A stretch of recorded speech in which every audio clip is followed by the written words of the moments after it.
The rain wouldn't stop. It crashed against the windshield like angry fists, making it impossible to sleep. Emily Carter sat behind the wheel of her old Honda Civic, parked in the back corner of a gas station lot just outside the city. The heater barely worked. Her coat wasn't thick enough. Her belly, 6 months pregnant, pressed up against the steering wheel. And yet, she didn't cry anymore. Not tonight. She had run out of tears days ago. She shifted uncomfortably, wincing at the shooting pain in her lower back. Her entire body ached from sleeping in a cramped seat for the 3rd night in a row. The baby kicked, and she placed a hand on her stomach instinctively, whispering, "I'm so sorry, baby. I'm trying."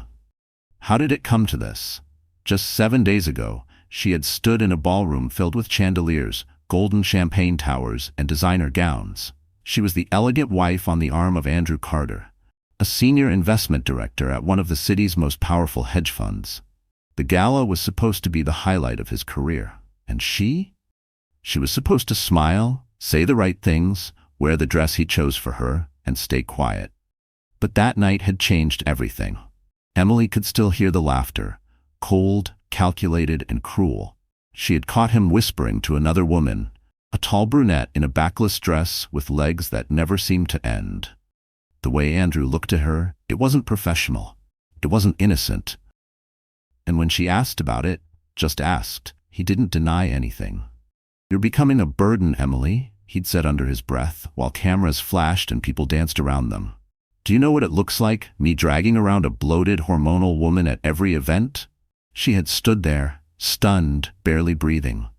"I'm your wife. I'm pregnant with your child." "Yeah, and maybe that was a mistake," he muttered, sipping his whiskey before walking away to join his mistress. That was the last night she saw him in their penthouse. 2 days later, she came home to find the locks changed, her clothes in a black trash bag, and a cold message from his assistant. "Mr. Carter no longer wishes to be contacted. Legal will be in touch.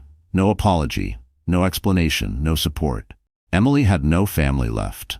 Her mother died 2 years earlier, and she had no siblings. All her friends were his friends now, or at least they acted like it. When she called for help, no one answered. Some blocked her. Others left her on red. The girl who once hosted charity brunches and modeled maternity couture was now just another homeless woman in a dented car, hiding from the world, surviving on crackers and bottled water. She checked her phone. 2% battery. No messages. No missed calls. Just silence. A knock on her window startled her. She gasped, pulling her coat tighter. A gas station attendant stood outside, holding an umbrella. He didn't smile. "Ma'am, you can't stay here all night. You need to move." She nodded slowly. Just 5 more minutes, please." The man sighed, then walked away without answering. She was invisible to him, just another broken stranger. Emily turned the key, praying the engine wouldn't stall. It wheezed but started. She pulled out of the lot and drove toward the city, not knowing where to go. Her savings were gone, used up on prenatal vitamins, gas, and the one night she tried to sleep in a motel, only to be kicked out when she couldn't pay the full amount up front. The streets blurred as the rain poured harder. Her vision doubled, and exhaustion made her hands tremble. She pulled over again near a quiet park and rested her head on the steering wheel. She was done. Empty. Forgotten. Until a sleek black Rolls-Royce slowed to a stop beside her. Its tinted window rolled down, revealing a man in a charcoal suit, sharp jawline, and eyes that scanned her face with something she hadn't seen in days. Concern. "Are you okay?" he asked. She stared at him, unsure how to respond. No one had asked her that. Not once. I'm fine," she lied. "No, you're not," he said calmly. "Do you need help?" She hesitated. Her pride wanted her to drive away. Her fear begged her to say yes. Her baby kicked again. "I don't need money," she said quickly. "I'm not asking for anything." "I didn't offer money," he said, voice low and controlled. "I offered help." She looked down, ashamed of the tears sliding down her cheek. "Do you have somewhere safe to go tonight?" he asked. She shook her head. A pause. Then he reached into the back seat, pulled something out, and held it out to her through the rain. A key. A single, silver key attached to a hotel card. "This is the master suite at the Langham. Go inside. Tell them Mr. Blake sent you. They'll take care of everything." "Why?" she whispered, barely able to believe him. "Because someone should." And with that, the window rolled up. The car pulled away. She stood there in the rain, staring at the key in her hand. Emily Carter had no idea who Mr. Blake was. But tonight a stranger had given her more than a room. He had given her a chance to breathe. And soon the world would learn. The woman they threw away wasn't weak. She was just getting started. Before the rain, before the heartbreak, before the betrayal, Emily Carter was the woman everyone admired, but no one truly saw. She had a smile that made people feel welcome, a soft voice that never interrupted, and eyes that still believed in fairy tales. At 28, she was the type of woman people described as sweet, graceful, or the perfect wife. And for a time, that's exactly what she tried to be. Emily grew up in a small town called Havenbrook, nestled between two sleepy highways in upstate New York. Her mother, a nurse, worked long shifts and always came home with tired feet, but a full heart. Her father was gone before she turned 4. Cancer. It was just Emily and her mom for most of her life, living paycheck to paycheck, but there was always laughter in their tiny kitchen. Her mom used to say, "Kindness is wealth no one can steal." Emily believed it. She still does. She was the girl who organized charity bake sales in high school and volunteered at the local library on weekends. She didn't have much, but she had big dreams. She got a scholarship to a modest liberal arts college and majored in early childhood education. She wanted to teach, wanted to help kids who, like her, came from too little but dreamed of too much. And then she met Andrew Carter. He was everything she wasn't. Polished, powerful, magnetic. She was tutoring in a coffee shop when he walked in with a client. He noticed her because she spilled her tea all over a pile of lesson plans. He laughed, offered a napkin, and before she could even finish apologizing, he had her number. It moved fast. Too fast, maybe. Andrew liked that she was quiet, that she didn't come from money, that she didn't know the difference between a stock option and a hedge fund. He said she made him feel grounded. "You're real," he told her once. "I'm always surrounded by sharks. You're the only one who makes me breathe." She fell for him completely. At first he was sweet. He left flowers on her windshield, called her every night, held her hand under the table during dinner parties. Within a year, they were married in an intimate ceremony overlooking the Hudson. Emily wore a second-hand lace gown and cried when Andrew kissed her. She thought it was the start of forever. But forever started to crack at the edges almost immediately. Andrew was obsessed with image. The perfect house, the perfect car, the perfect wife. He wanted Emily to quit her job, saying it didn't make sense for Mrs. Carter to be working in a preschool when he could provide everything. She hesitated, but he insisted. He said he wanted her safe, rested, free, so she gave it all up. Their days began to feel staged, like every moment needed to be curated for social media or whispered about at cocktail parties. She had to smile just right, wear what he picked, and sit silently during business dinners while men toasted each other and women competed with diamonds and designer heels. Still, she tried. She learned to host dinner parties and memorize names of investment partners' wives. She took etiquette classes because Andrew said she moved like a waitress. She changed her hairstyle, her wardrobe, even her laugh, and when she found out she was pregnant, she thought, finally something real. Something theirs. At first, Andrew seemed thrilled. He kissed her belly and called their unborn daughter, "Our little legacy." He even posted a photo of the sonogram online with the caption, "Our biggest investment yet." It got over 4,000 likes. But then the changes began. He stopped coming to appointments, said he had meetings, said he was tired. When she was 5 months pregnant, he didn't come home one night. He said he was in Boston for a conference, but she found a receipt from a luxury hotel in the city. No flight records, no business meetings. She didn't say anything. Emily had become so good at pretending. She told herself he was just stressed.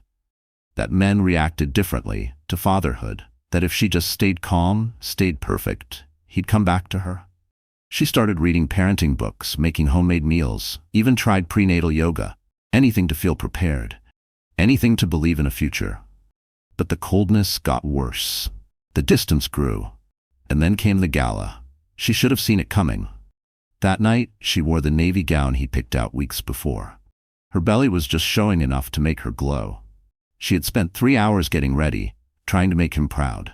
She stood by his side, smiling politely at his colleagues, sipping ginger ale and a champagne flute so no one would notice. And then she saw the woman, tall, thin, lips too red, hands too familiar on Andrew's chest. When she confronted him, he didn't flinch. "You think I want to parade a pregnant woman around all night?" he whispered between gritted teeth. "You're embarrassing. You've let yourself go." It shattered her. She didn't scream, didn't cry. She stood there, stunned, while he walked away. 2 days later, he had her thrown out. She didn't fight. She didn't call lawyers or make threats. She packed what she could into the trunk of her car and drove away from the penthouse she once called home. Now she sleeps in that car. She eats what she can, showers at gas stations. She keeps the baby's ultrasound photo folded in her wallet, right next to the key to a storage unit that holds the last pieces of her old life. She tells herself each night, just one more day. Just keep going. She's scared, exhausted, alone. But somewhere inside her, deep beneath the heartbreak and shame, is a spark. The same spark that helped her survive fatherless nights, part-time jobs, and scholarship interviews. The same fire that once believed in changing the world. She's not done yet, and soon neither is her story. The last time Emily Carter stepped inside the Carlton Grand Hotel, her heels clicked against polished marble, echoing between gold pillars and chandeliers imported from Vienna. That night, she was the wife of a man who owned the room. Andrew Carter, Wall Street golden boy, hedge fund superstar, the name on every donor list and every whispered invitation. They arrived in a black town car, escorted to the red carpet by uniformed valets. Photographers swarmed the steps. Flashbulbs went off like fireworks. Emily smiled politely, posed with her hand resting just above her pregnant belly. Andrew waved, his arm tight around her waist, not out of love, but out of optics. Inside the ballroom, everything glittered. Crystal glasses, silverware that weighed more than her phone, floral centerpieces so tall you couldn't see the person across the table. A 7-piece orchestra played jazz versions of pop songs. Waiters in white gloves glided across the room, offering lobster canapés and vintage champagne. Emily didn't drink. She held a flute of sparkling water and watched the bubbles rise while pretending not to notice how many times Andrew slipped away from her side. It was a world built on image, power, perfection, and wealth. Women wore gowns that cost more than Emily's first car. Men toasted to mergers and acquisitions. Everyone looked like they belonged. Except her. Even then, she felt it. Like the hem of her dress was too short, her smile too soft, her presence too quiet. She didn't speak the language of leverage, capital, or insider tips. She had nothing to prove, no fortune to flaunt, no last name that opened doors. She was just the wife. Pregnant, polite, and in the way. She remembered walking past the women's lounge where another guest, too drunk to notice her standing behind, whispered, "God, can you believe Andrew married her? She looks like a secretary, not a socialite." Another laughed. Maybe he needed a tax write-off. That was 2 weeks ago. Now? Now she brushes her teeth in gas station bathrooms, rinsing her mouth with bottled water and praying no one notices how swollen her ankles have become. She sleeps curled up in the back seat of her car, parked near loading docks, behind gyms, wherever security doesn't immediately chase her away. At night, she wears 2 hoodies, layers of old t-shirts, and the same maternity jeans she used to pair with stilettos. Her hair is tied back in a messy bun. Her makeup, once done professionally for charity galas, is gone. Her face is bare. Her lips are cracked. She hasn't looked in a mirror in 3 days.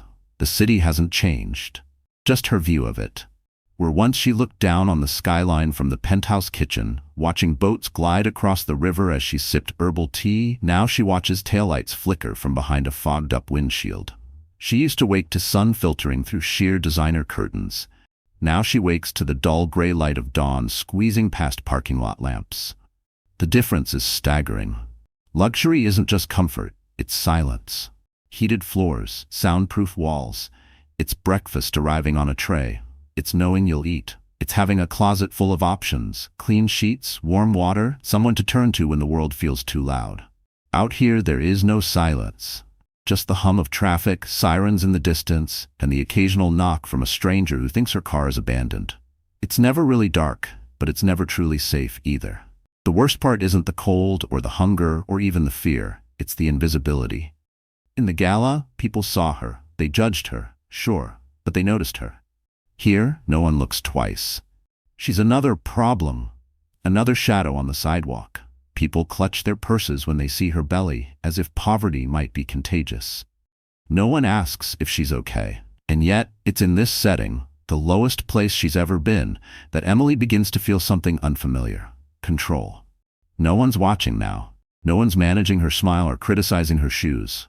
There's no pressure to play a part. Out here, in the raw, exposed space of the city's underbelly, she is stripped bare. And that means she gets to choose who she becomes next. It's in the silence of these nights, with her hands cradling her belly, that she begins to plan. She remembers the way people moved in the galas, how they whispered secrets into flutes of champagne, how deals were made behind bathroom doors, how one woman's name could make or break an investment. She had always been on the outside of that world, smiling politely, pretending not to listen. But she listened. She remembers numbers, companies, patterns, names of people Andrew thought she wasn't smart enough to follow. She remembers passwords, access points, even the shell accounts he bragged about hiding. She didn't care then, but she does now. The city sparkles for some, for others it devours. Emily knows now it can do both. The plaza where she once attended a donor luncheon is just 10 blocks from the alley where she parks at night. The same city, two different realities, one polished, curated, and fake, the other brutal, messy, and honest. She isn't part of either. Not yet. But she's starting to realize something important. She doesn't need to return to that ballroom. She needs to build her own. This car, this storm, this cold, they're not the end. They're the beginning. One day soon, she'll walk back into that world. Not as Andrew Carter's wife, not as the quiet girl with nothing to offer, but as a woman no one saw coming. Andrew Carter didn't start out as a monster. That's what makes him dangerous. He knew how to play the part. Charming, composed, generous and public, a man with perfect teeth and the kind of laugh that made boardrooms lean in. But behind that silk tie and that self-assured smirk was a man who fed on control, and he found his perfect victim in Emily. To the world, he was the quintessential success story. Born into a middle-class family in Connecticut, he climbed his way through Ivy League schools on scholarships and charm. By 29, he was a hedge fund prodigy. By 32, he had his name printed under Top 40 Under 40 in every finance magazine in Manhattan. But accolades weren't enough for Andrew. He needed power. He needed to own every room and every person in it, including his wife. He met Emily when he was still climbing the ladder. She was sweet, innocent, nothing like the women he worked with. She didn't care about bank statements or private jets. That made her refreshing and easy to control. He swept her off her feet with first-class dates, whispered promises, and the illusion of safety. She believed him when he said she made him better. She didn't realize he just wanted someone who wouldn't compete with him. Andrew liked his women like he liked his wine, expensive, decorative, and silent. At first, Emily played the part willingly. She supported his career, smiled at the right people, learned to wear what he liked, speak when spoken to, and fade into the background when business mattered. He trained her slowly without her even noticing. He was a master at it, gaslighting her into silence, calling it love, calling it being a team. But love had nothing to do with what Andrew Carter wanted. He wanted admiration. And when admiration turned to expectation, when Emily's pregnancy shifted the spotlight away from him and onto someone else, he grew cold. It wasn't about the baby. Not really. It was about control. Emily was glowing, beautiful in her maternity dresses, carrying their future. But Andrew hated that she needed anything, hated the way people cooed over her belly, hated that he had to share attention. So he pulled away, first with late nights, then skipped dinners. Eventually, he stopped pretending at all. That's when she arrived, Chloe Vale. You could spot her from across any room, legs like a runway model, lips like a magazine ad, and a wardrobe designed to attract both men and cameras. She was 26, a self-described influencer, though no one could quite define what she actually influenced. Her father owned a string of nightclubs in Miami, and she lived off trust funds and Instagram likes. She wasn't smart, but she was cunning, and more importantly, she knew exactly what kind of man Andrew Carter was. She didn't care that he was married. In fact, it made things more exciting. She liked being the one he shouldn't have, the dirty secret tucked behind a sweet door. Chloe didn't want love, she wanted power. And Andrew? He wanted someone who made him feel young again. Wild, dangerous. With Chloe, he didn't have to perform. He didn't have to pretend to be a family man. He could be exactly what he was. Selfish, impulsive, arrogant. Their affair didn't happen in secret for long. They were seen, first at a rooftop bar, then at a hotel lounge, and eventually hand in hand walking into the same gala where Emily stood waiting. That night, when Emily confronted him, he didn't deny it. He looked her in the eye and said, "You're lucky I stayed as long as I did." And Chloe? She stood behind him, smug, unbothered, wearing a dress that barely covered her. Emily didn't scream. She didn't slap him. She simply turned and walked away. The next morning, the locks were changed. The truth is, Andrew didn't just betray Emily. He humiliated her. He used her, discarded her, and tried to erase her. Chloe encouraged it. She called Emily dead weight, said the pregnancy was bad branding for a man like Andrew. Together, they laughed at her, called her boring, weak, replaceable. They had no idea who they were mocking. Andrew didn't know that Emily had memorized every account number he carelessly left open on his laptop. He didn't know she overheard conversations he thought she was too stupid to understand. Chloe didn't know that the woman she belittled once ran charity events that raised more money in a night than she had in her entire influencing career. They thought they'd broken her. But Emily wasn't broken. She was silent, patient, watching. They spent weeks parading their relationship around town, flaunting their trips, their shopping sprees, their new chapter. Chloe moved into Andrew's apartment the same week Emily was sleeping in her car. They called it moving forward, but the cracks had already begun to form. Andrew started drinking more. Deals began slipping through his fingers. Chloe, bored and bitter, started leaking stories to tabloids for attention. She posted a photo of herself in the penthouse Emily once called home, captioned, "Upgrade complete." It got thousands of likes and a subpoena Emily didn't send, but would later use. What Andrew didn't realize was that while he was chasing Instagram validation, Emily was preparing something else, a case. Not just a legal case, but something bigger. Revenge wasn't about yelling or fighting back. It was about rising. About letting them dig their own graves while she built her comeback brick by brick. They thought they were building an empire. They were really just decorating a house of cards. And Emily? She would be the storm that blew it all down. It was supposed to be a celebration. That's how it was advertised, at least. Carter Financial's 10-year gala, a black-tie affair, held at the Grand Riverton Hotel, known for its sweeping staircases, gold-trimmed mirrors, and a rooftop terrace with views of the entire city skyline. Andrew Carter spared no expense. A $1,000 plate dinner, champagne flown in from France, a string quartet flown in from Vienna. And, of course, a guest list brimming with the city's wealthiest elites. It was also supposed to be Emily's first public appearance since the pregnancy. Andrew insisted she come. Told her it was important that people saw stability, that the board needed to know his life was in order. He said it like she was a piece of PR. And after weeks of cold silence, Emily agreed. Maybe, deep down, she still hoped it meant something. Maybe she just wanted to be seen. Wanted to remember what it felt like to stand beside her husband, not in his shadow. She wore a dress she had kept hidden since her second trimester, a deep emerald green that hugged her pregnant belly with grace. Her makeup was soft, her hair pulled into a neat low bun. She didn't want attention. She just wanted to belong again. The night began with smiles, handshakes, photographers snapping quick shots as she entered on Andrew's arm. For a fleeting moment, Emily felt like she was part of something again. Andrew kept his hand on the small of her back, guiding her through conversations and complimenting her appearance when needed. But something felt off. Too rehearsed. Too stiff. Andrew laughed too loudly, checked his phone too often, and his eyes kept drifting to the left side of the ballroom, near the bar, where a woman in red stood sipping a cocktail through a gold straw. Chloe. Emily's heart dropped the moment she saw her. The red dress was intentional, bright, seductive, unforgettable. Her blonde hair fell in perfectly styled curls, her heels at least 5 inches tall. She didn't belong at a corporate event. She wasn't part of the industry. She wasn't family. And yet, she was here. Emily's pulse quickened. Her hands trembled slightly against her clutch. She tried to breathe, to pretend it didn't matter, that maybe it was a coincidence. It wasn't. Andrew leaned in, his voice low and firm. "Don't make a scene." That's all he said. And in that moment, Emily understood. This wasn't a mistake. Chloe wasn't crashing. Andrew had invited her. Minutes later, as the quartet finished their third set and guests found their seats for dinner, the MC walked onto the stage to welcome everyone.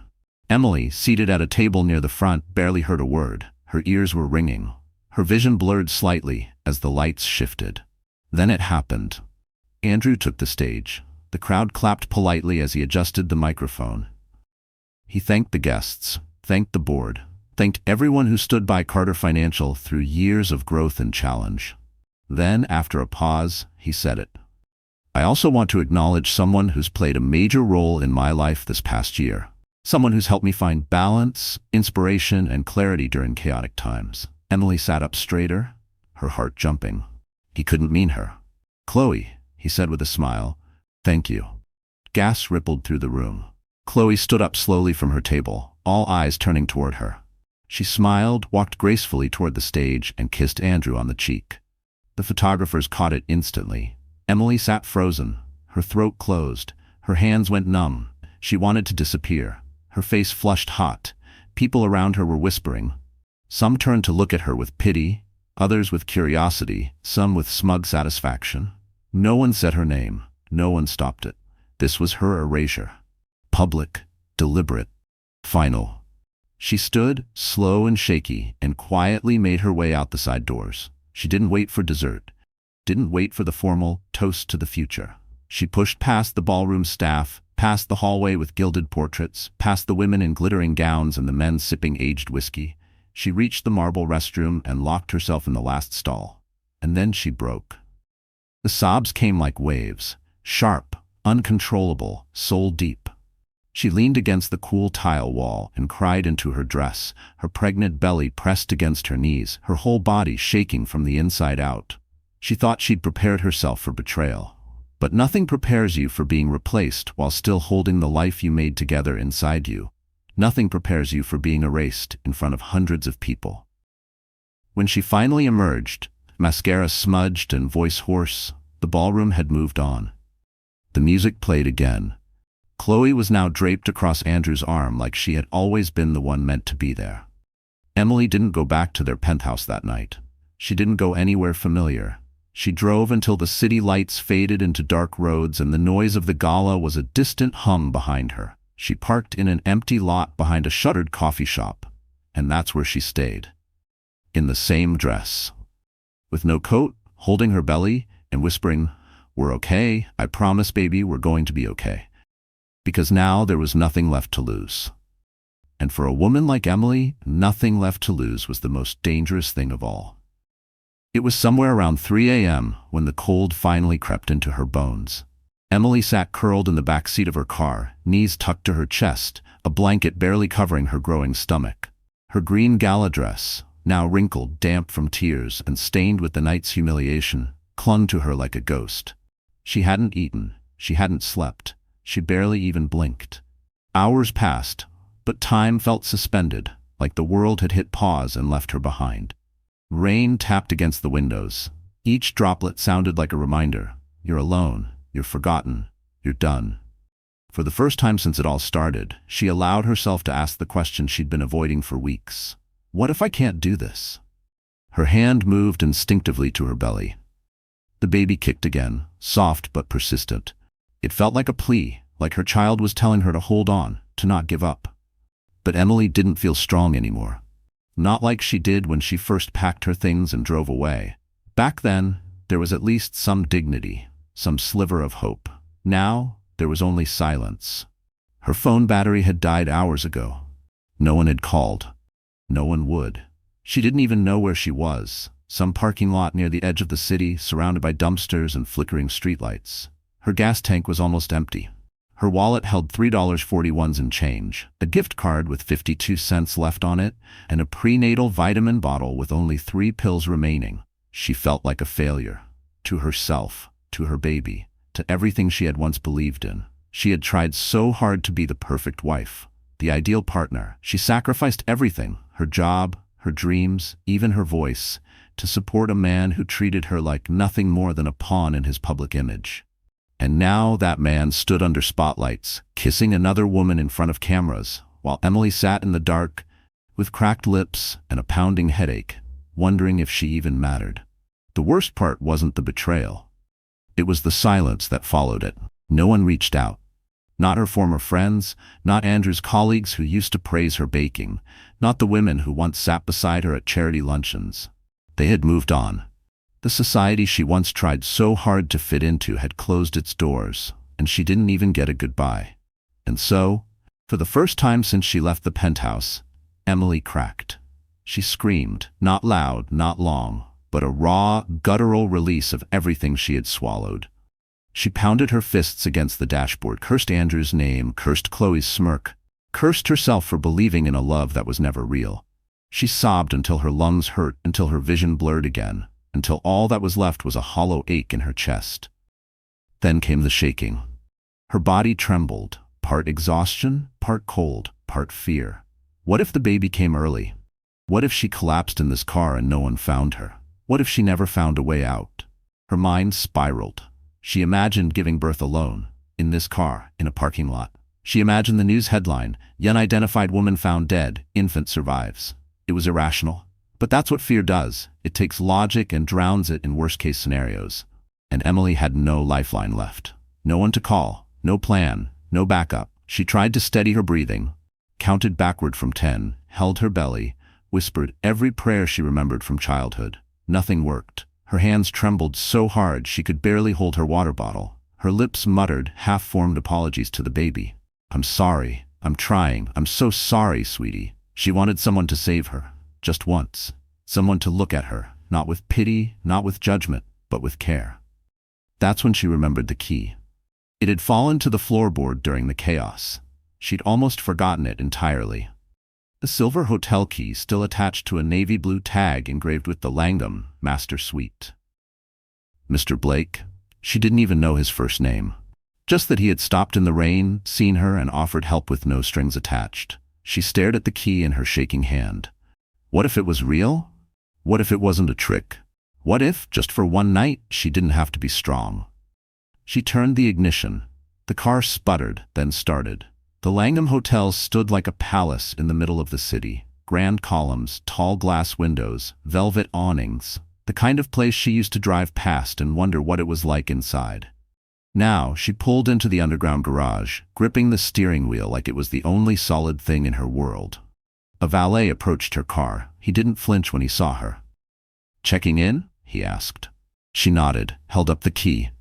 He smiled. "Right this way, ma'am." Emily followed him inside. Barefoot, mascara streaked, her green gown still damp at the hem. But no one stared. No one laughed. The woman at the front desk simply said, "Welcome, Miss Carter. Mr. Blake left instructions. Your suite is ready." When she stepped into the room, she almost collapsed. It smelled like lavender and lemon. The sheets were freshly pressed. There was food on the table, real food, warm food, bottled water, a robe, a note card that simply read, "Rest. Everything else can wait." She fell onto the bed and cried again, but this time it was different. These were tears of release, of gratitude, of something resembling hope. For the first time in weeks, Emily slept without fear. And when she woke the next morning, something had shifted. She still didn't have a plan, but now she had strength. And soon she'd remember who she was. When Emily woke the next morning, the suite was bathed in soft golden light. For a brief, fleeting second, she forgot everything. The betrayal, the cold car, the silence. She lay in clean sheets, wrapped in warmth, her baby's gentle kicks pressing against her ribs like a quiet morning conversation. Then the memories returned like a wave. The gala, Andrew, Chloe, the parking lot. But there was something different now. Something new. For the first time in weeks, Emily didn't feel like she was drowning. Her feet were still shaky, yes, but they were touching ground. She showered slowly, letting the hot water wash off days of fear and exhaustion. She dressed in the robe left on the hook, ate a warm breakfast, sipped herbal tea. Each act felt like reclaiming a piece of herself. She stared at her reflection in the mirror, not the broken woman who ran from humiliation, but someone else. Someone older, quieter, stronger. Then she saw the envelope. It had been slipped under her door while she slept. Heavy cardstock, her name handwritten across the front in bold ink, Emily. Inside was a single note. I know who you are, and I think it's time the world did too. Blake. Beneath the note was a business card. Grayson Blake, founder, Blake Holdings Private Equity, Media, Technology. Emily stared at the name, her breath caught in her chest. Blake. Of course, she'd heard of him. Everyone in the business world had. Billionaire, visionary, rumored recluse, owner of half the startups in Silicon Valley and a dozen media conglomerates. But why her? Why now? She remembered his eyes that night in the parking lot. The calm, the directness. He wasn't just being kind, he was watching, calculating, and now, reaching out. She wanted to ignore it, to crawl back into bed, but something inside her refused. Instead, she picked up her phone, fully charged now thanks to the charger beside the bed, and began to scroll through her old emails. She dug deep into folders she hadn't opened in years. And then, she found it. The file. It had sat untouched for 3 years, buried beneath wedding plans and tax documents. Her mother's legacy. Most people didn't know this about Emily because Andrew never asked and society never cared. But her mother hadn't just been a nurse. Before she got sick, she had co-founded a literacy nonprofit that created one of the first mobile reading programs for underserved kids in New York. A small startup with a big dream and bigger data. Emily had helped code the back end in college, late nights fueled by microwave popcorn and iced tea. She didn't have a degree in tech, but she had an instinct for patterns. Her mother always said she had a numbers brain. After her mom died, Emily quietly sold the nonprofit's technology to a mid-sized educational platform. The check was 7 figures. But she never touched the money. She didn't want to. Not when she was in love. Not when she thought Andrew would build them a future from his empire. She had tucked the funds into a silent trust, buried the login under layers of encrypted passwords, and told no one. It wasn't about secrecy. It was about identity. It was the last thing that was hers. Until now. With shaking fingers, she logged in. The number stared back at her. 7,411.8734. Her chest tightened. She wasn't broke. She wasn't dependent. She wasn't weak. She was powerful. But even more valuable than the money was the list. The data from her mother's program had been anonymized, cleaned, and refined, but it tracked engagement patterns from over 40,000 families, patterns that could be used to build entire platforms. And she still owned it. She suddenly saw the game from a new angle. While Andrew and Chloe were busy playing dress-up and flaunting designer clothes, Emily was sitting on intellectual property, legacy assets, and market-ready data that tech investors would kill for. And now she had the attention of Grayson Blake. She took a breath, sat down at the sleek hotel desk, opened her laptop, and sent him an email. Subject: the data you're looking for. Message: you helped me when you didn't have to. Now I think I can help you. Let me know if you're serious. Emily Porward. She didn't expect a response right away, but it came in less than 15 minutes. From Grayson Blake. Subject: lunch. Suite dining room, noon. Bring your file and your fire. Emily smiled. For the first time since the betrayal, she felt like herself. No, better. Because now she knew something Andrew never realized. She had never needed his last name, his money, or his empire. She had her own, and it was time to rebuild. Not as the woman Andrew threw away, but as the woman the world never saw coming. Emily didn't recognize herself at first. The woman staring back at her in the hotel suite mirror looked sharp. Still soft in places, still visibly pregnant, but different. Her face was no longer weighed down by fatigue or doubt. Her eyes, once wide with fear, were focused, calm, unapologetically steady. She was no longer trying to look like someone else's idea of put together. She had nothing to prove to Andrew, or Chloe, or anyone else. This time, the makeover wasn't about image, it was about armor. Her transformation began quietly. No stylists, no magazine teams, just her, standing inside the Langham Suites walk-in closet, carefully selecting clothes that made her feel powerful, not decorative. A structured blazer, a silk blouse that didn't cling but carried presence, a pair of low-heeled black boots, not for fashion but for movement. She let her hair down, clean, sleek but natural. Her makeup was minimal, a bold brow, light concealer, and a single stroke of eyeliner that drew attention to her eyes, not away from them. And just like that, Emily Carter, the woman everyone dismissed, pitied, and erased, was gone. In her place, stood someone new, someone who remembered, someone who built, someone who had nothing left to fear. She stepped into the dining room right at noon. Grayson Blake stood near the window, looking out over the city like a man surveying his kingdom.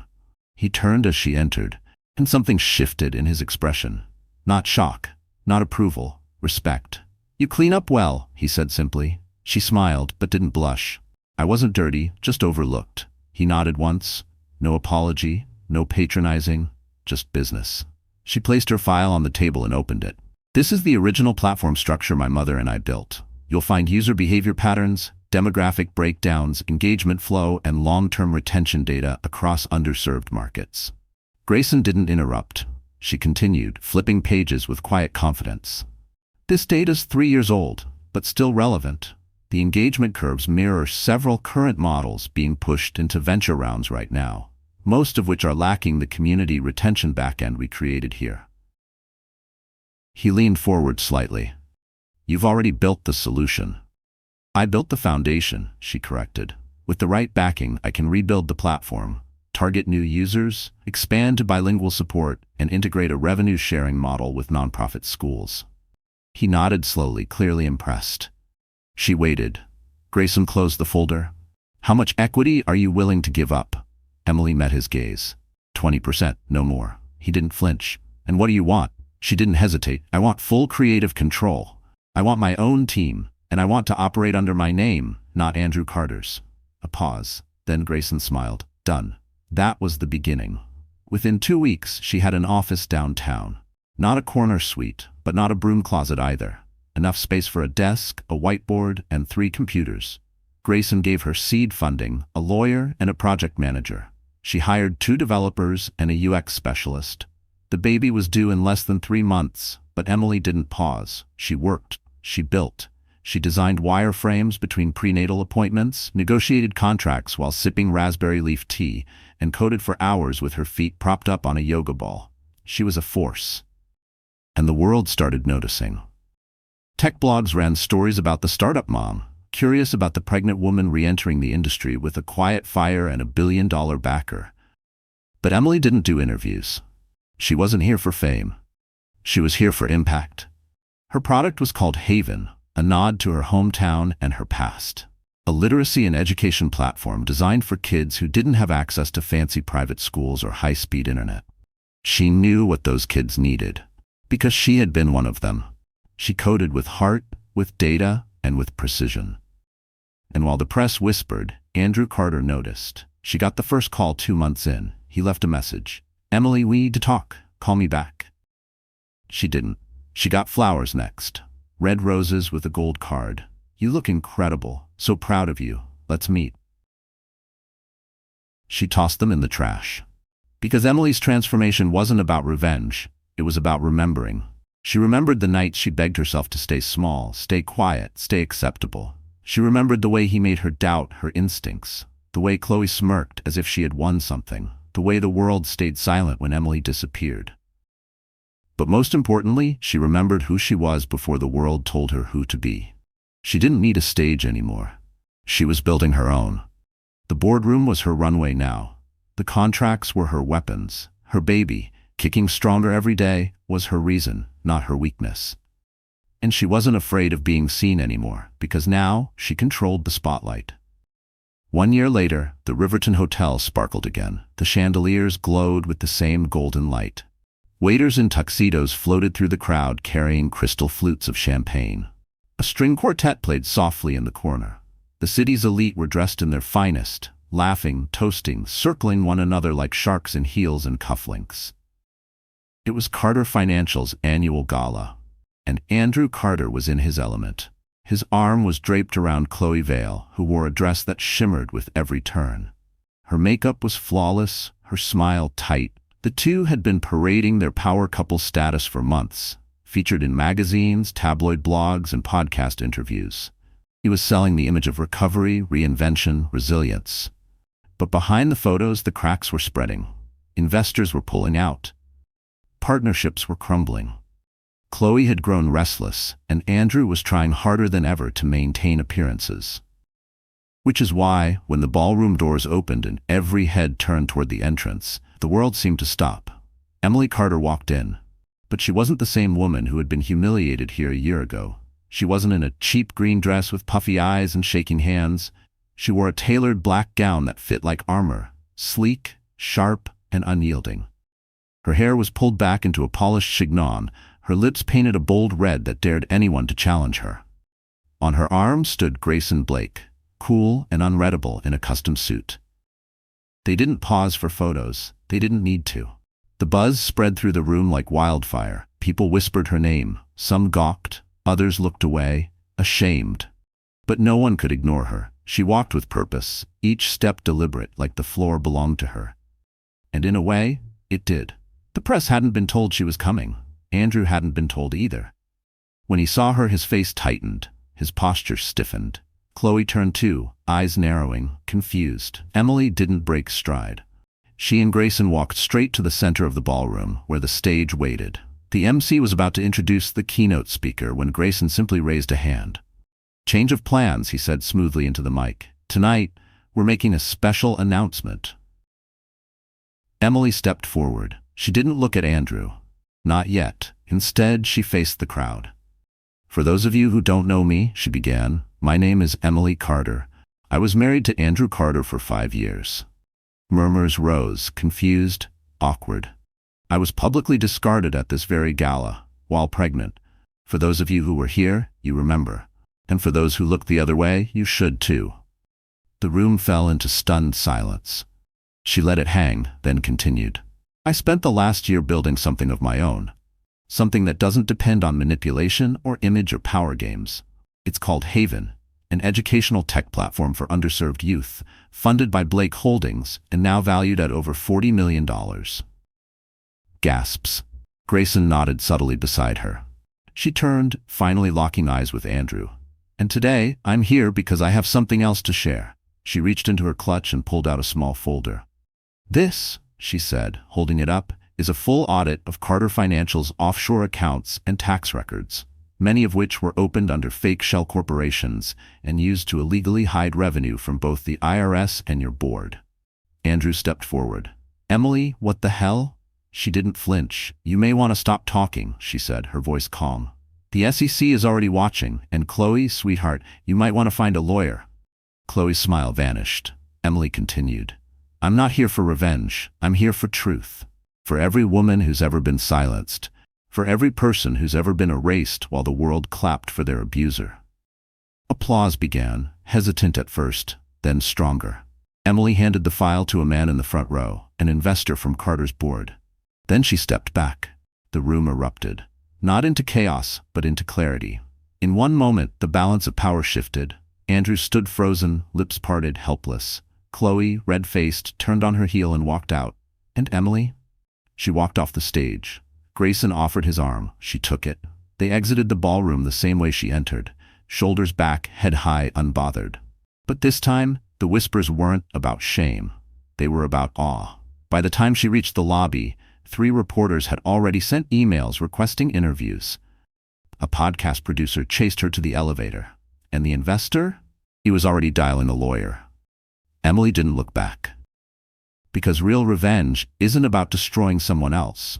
It's about reclaiming yourself in front of the very people who watched you disappear, and making sure they never forget your name again. 2 weeks after the gala, Emily Carter sat on the terrace of her new office, a modest space overlooking the city skyline. Her fingers rested lightly on her belly, now rounder, firmer. Her due date was just days away. Every night, she felt her baby shift, stretch, push against the skin as if ready to meet the world already. She looked out over the city that had once crushed her. The city where she had slept in her car, where she had broken down behind gas stations, where people whispered her name with pity, if they remembered it at all. Now they whispered her name with awe. Not because she was cruel, not because she humiliated someone publicly, but because she stood up, because she told the truth, because she reminded a room full of power brokers that women like her don't disappear quietly. They rebuild, and then they return, louder than ever. Her company, Haven, had just closed another round of funding, this time from 3 major foundations. Schools in 5 states were already testing the platform. Her team had doubled, and she had just hired 2 single moms as full-time developers, both of whom had once been turned away from traditional firms. And yet, Emily didn't feel powerful in the way she thought she would. She felt something better. She wasn't out for revenge anymore. That part was done. Andrew was under federal review. Chloe had vanished from the tabloids. Carter Financial had postponed their next investor event indefinitely. Emily had no interest in keeping score. Her life wasn't about them anymore. She had rewritten the story, and this time, it ended with her. She opened her laptop and began to type. It wasn't a business memo. It was a letter. A public message she planned to post on the Haven website and across social platforms. She didn't hire a publicist. She didn't run it through lawyers. She wrote it in her voice. Raw. Honest. For every woman who had ever been left behind. To the woman reading this, feeling broken, forgotten, erased, I was you. 1 year ago I slept in my car. 1 year ago I begged for mercy from a man who never loved me. 1 year ago I thought being discarded meant I had no value. But I was wrong. What I've learned is this. Power doesn't come from who you marry, or what you wear, or how perfectly you perform in public. Power comes from what you survive. Power is choosing not to disappear, even when the world makes it easy to. Power is staying kind, even when cruelty would be easier. Power is building again from nothing, with trembling hands and a quiet fire in your heart. To the woman crying in a bathroom, to the mom with no plan and a hungry child, to the girl being told she's too emotional, too loud, too soft, too late, you are not too anything. You are exactly enough. And no one, no man, no system, no cruel betrayal can take that away from you. Your worth is not in your pain, it's in your persistence. So cry, scream, break down if you must. But don't stay there. Please, for yourself, for all of us, stand up again. You don't need a billionaire. You don't need a savior. You don't need anyone to hand you permission. You just need to remember who you are. And if you don't remember yet, hold on. One day you will. And that version of you? She will be unstoppable. With love, Emily. When she hit publish, the website glitched from the surge in traffic. The message spread like wildfire. Women reposted it, cried over it, printed it, and taped it to mirrors. By morning, it had over 10 million views. Reporters asked for interviews. Documentaries offered deals. She declined them all. Because Emily didn't want to be famous. She just wanted to make sure no woman ever again had to sleep in a car to learn her value. A few days later, she gave birth. A little girl. She named her Grace. And when she held Grace for the first time, wrapped in a soft blanket, eyes blinking under the warm lights of a quiet hospital room, Emily whispered, "We're home now." There were no fireworks, no flashing cameras, just peace. And that was enough. Because the world would try again. Someone else would try to silence her, diminish her, reduce her to just a mother or just a woman. But now she was ready, not to fight, but to lead. And maybe, just maybe, help someone else rise too. Because when one woman rises, she leaves the door open for the next. And that's how you start a revolution. Not with anger, but with grace.